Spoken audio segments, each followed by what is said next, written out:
Hello दोस्तों, स्वागत है आपका हिंदी साहित्य में। हिंदी साहित्य की संपूर्ण तैयारी के अंतर्गत हम प्रश्न पत्रों को हल कर रहे हैं। 5 नवंबर 2017 को आयोजित हिंदी नेट के परीक्षा का जो प्रश्न पत्र है उसको मैंने 30 नंबर तक करा दिया है। तो 31 नंबर से आइए देखते हैं दोस्तों। अगर आप चैनल पर नए हैं तो सब्सक्राइब कर लीजिए तथा बगल में लगे घंटी को प्रेस कर दीजिए मेरे आने वाली नई वीडियो को पाने के लिए। और आप अपना सुझाव दे सकते हैं। निम्नलिखित में से कौन सा कथन मार्क्सवादी सिद्धांत के अनुकूल नहीं है? अनुकूल नहीं है पूछता है दोस्तों, तो वो है दोस्तों, साम्यवादी व्यवस्था में भी राज्य सत्ता समस्त राजनीति और कानूनी ढांचे बने रहेंगे, ये नहीं है, बाकी सब है। आइए दोस्तों, मार्क्सवादी दर्शन का अनिवार्य घटक है द्वंद्वात्मक भौतिकतावाद, ये है भौतिकवाद, ये है मनुष्य के समस्त सामाजिक संबंध उसके उत्पादन संबंधों पर आधारित होते हैं, ये भी है। समाजवाद और साम्यवाद में आर्थिक तथा सामाजिक परिपक्वता में अंतर होता है, ये भी है। निम्नलिखित में से किसका संबंध उत्तर आधुनिकता से नहीं है? रेमंड विलियम्स का नहीं है, बाकी जॉक देरिडा, डेनियल बेल, रोलांग बार्थ, इन तीनों का उत्तराधुनिकता से संबंध है, याद रखिएगा। बार बार प्रश्न रिपीट होते हैं तो बहुत ध्यान से देखना है, एकाग्रचित होकर। पीर भरोजिय धीर धरे नहीं, कैसे रहे जल जाल के बांधे। उपयुक्त काव्य पंक्तियों में स्त्री की किस मनोस्थिति का संकेत किया गया है? यह है दोस्तों दुख खाती रेख। तुलसीदास ने रामचरितमानस के किस कांड में कलयुग का वर्णन किया है? बार बार आता है दोस्तों ये प्रश्न, उत्तर कांड में। स्नेह निर्झर बह गया है, रेत ज्योतन रह गया है, ये सूर्यकांत त्रिपाठी निराला की पंक्तियां है दोस्तों। ये अनिमा से ली गई है और इसकी रचना उन्होंने 1943 में की थी, सूर्यकांत त्रिपाठी निराला ने। आत्मजयी की कथा वस्तु निम्नलिखित में से किस पर आधारित है? कोठोपनिषद पर आधारित है और इसकी रचना कुंवर नारायण ने 1965 में की थी, डेट भी याद रखिएगा। सुनी घाटी का सूरज उपन्यास के लेखक है दोस्तों श्रीलाल शुक्ल और इसके लिए उनको 1969 में साहित्य अकादमी मिला था और श्रीलाल शुक्ल को 2009 में ज्ञानपीठ पुरस्कार भी मिल चुका है संपूर्ण साहित्य के लिए, याद रखिएगा दोस्तों। काम और राम का द्वंद्व किस उपन्यास में चित्रित है? वो है मानस का हंस। 1972 में नागर ने इसका, अमृतलाल नागर ने इसकी रचना की थी और यह तुलसीदास के जीवन पर आधारित है। खंजन नयन है दोस्तों, ये सूरदास के जीवन पर आधारित है। चित्रलेखा है दोस्तों, भागवती चरण वर्मा का उपन्यास है 1934 में। नाचियो बहुत गोपाल, ये भी है अमृतलाल नागर का उपन्यास। कि मैं इस घर से ही अपने अंदर कुछ ऐसी चीज लेकर गई हूँ जो किसी भी स्थिति में मुझे स्वाभाविक नहीं रहने देती है। आधे अधूरे नाटक की प्रस्तुत संवाद संबंधी किस पर? ये बड़ी लड़की का कथन है। कारवा की इसकी एकांकित संग्रह है दोस्तों, यह है भुवनेश्वर प्रसाद की 1935 में प्रकाशित हुई थी। रचना काल के अनुसार निम्नलिखित रचनाओं का सही अनुक्रम है दोस्तों। ये प्रश्न बार बार रिपीट होते हैं, इसको बहुत ध्यान से देखिएगा। राउल बेल है रोड कवि की 10वीं शताब्दी में। ये सारी रचनाओं को मैंने ट्रिक से कराया है, आप जाके हिंदी साहित्य अकादमी का जो प्लेलिस्ट है उसमें जाके देख सकते हैं। बेल एक बहुत ही मीठा फल होता है लेकिन उसमें बहुत बीज होने की वजह से बार बार रोड़ा अटकता है, उसके टेस्ट में रोड़ा आ जाता है। तो राउल बेल रोड कवि की है 10वीं शताब्दी की। कुवलय माला उद्यतन सूरी, सभी लोग माला अपने गले में पहनते हैं लेकिन उद्यतन सूरी अपने तन में पहनते हैं। तो ये कुवलय माला उद्यतन सूरी ये 9वीं शताब्दी की रचना है। वर्ण रत्नाकर 14वीं शताब्दी का है। ज्योतिश्वर ठाकुर, रत्नों से क्या निकलता है दोस्तों? ज्योति निकलता है, तो वर्ण रत्नाकर ज्योतिश्वर ठाकुर 14वीं शताब्दी की रचना है। उक्ति व्यक्ति प्रकरण ये 11वीं शताब्दी के हैं और इसके है दामोदर। तो दामोदर को हम क्या समझेंगे? दमदार। वह व्यक्ति तो बहुत दमदार होगा जो व्यक्ति, उक्ति व्यक्ति को क्या हम समझेंगे? व्यक्ति जो व्यक्ति के सुधार के बारे में सोचेगा वो आदमी तो बहुत दमदार होगा। तो ये उक्ति व्यक्ति प्रकरण दामोदर कवि, ऑप्शन नंबर सी सही। रचना काल के अनुसार इन रचनाओं को लगाना है दोस्तों। हंस जवाहिर हंस जवाहर 1736 का है। कासिम शाह के द्वारा रचित पुहुअती है, ये दुख हरण दास द्वारा 1649। यूसुफ जुलेखा है शेख निसार का 1790 और अनुराग बांसुरी है 1744 में। इसके रचनाकार है नूर मोहम्मद। इनकी एक और रचना है अनुराग बांसुरी ये है, और इंद्रावती है 1764 ईस्वी में, तो उसको भी याद रखिएगा। ऑप्शन नंबर सी सही। देखिए दोस्तों, ये सारी रचनाएं कितनी बार बार रिपीट होती है, सभी परीक्षाओं में आती है, तो आप इनको ध्यान दीजिएगा।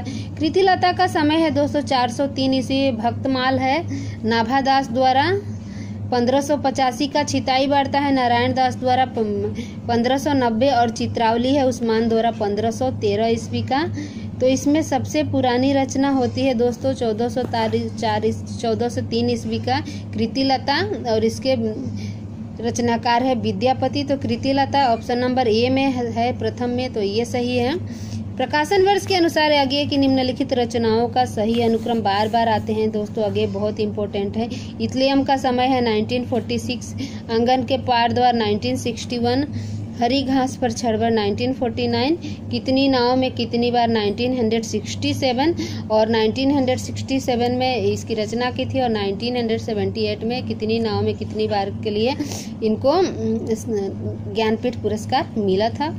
ऑप्शन नंबर सी सही। प्रकाशन वर्ष के अनुसार निम्नलिखित रचनाओं का सही अनुक्रम श्रांत प्रतीक है दोस्तों।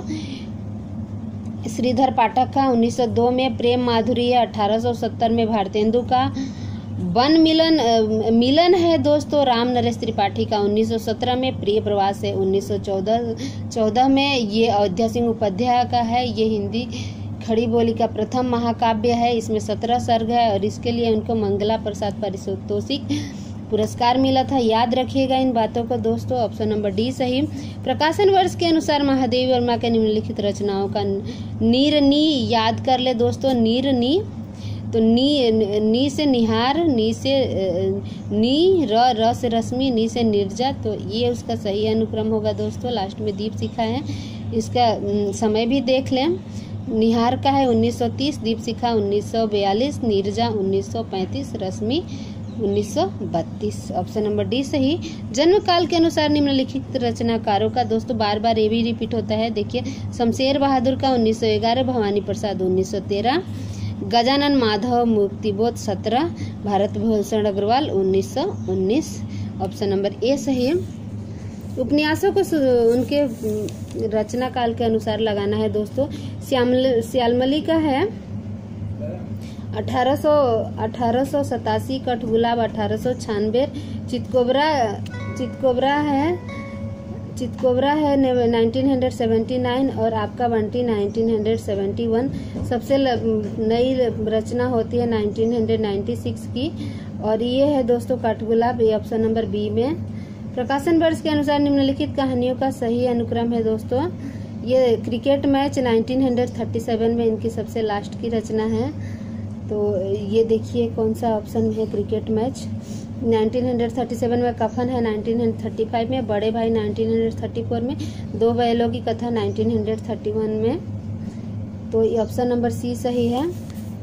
इसको सुमिलित करना है नाटकों को समय के अनुसार। 1977 में है एक द्रोणाचार्य शंकर शेष का, मादा कैक्टस है लक्ष्मी नारायण लाल का, मिस्र, ये लक्ष्मी नारायण मिश्र के साथ मिक्स मत करिएगा दोस्तों। 1959 में सिंहासन खाली है, यह है सुशील कुमार सिंह का 1974 में, और द्रौपदी है 1972 में सुरेंद्र वर्मा का। याद रखिएगा दोस्तों, द्रौपदी 1972। ऑप्शन नंबर डी सही है।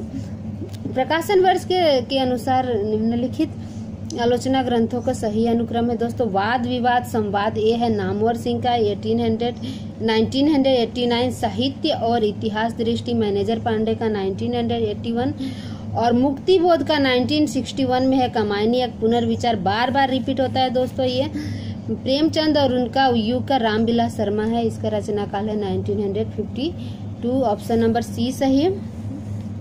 प्रकाशन वर्ष के अनुसार निम्नलिखित आत्मकथाओं का सही अनुक्रम है दोस्तों। और औरत है कृष्णा अग्निहोत्री का 2010 में। एक कहानी यह भी 2007 में। मनु भंडारी की हाथ से।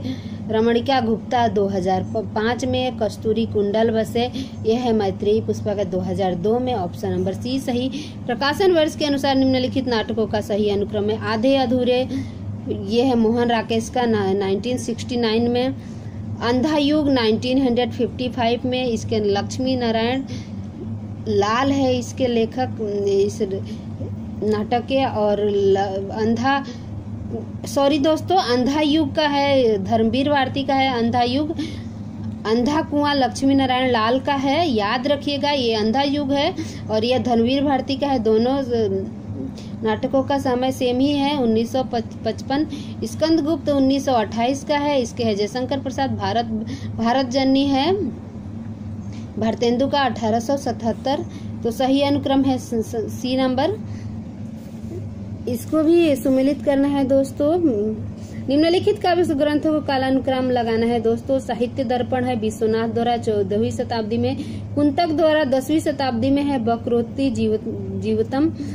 और ध्वनि लोक है आनंदवर्धन के द्वारा 10वीं शताब्दी में। कवि कंठाभरण है क्षेमेंद्र द्वारा 11वीं शताब्दी में।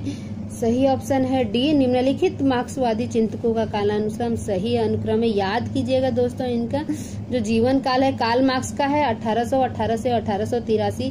फ्रेडरिक एंगेल्स का है 1820 से 1895।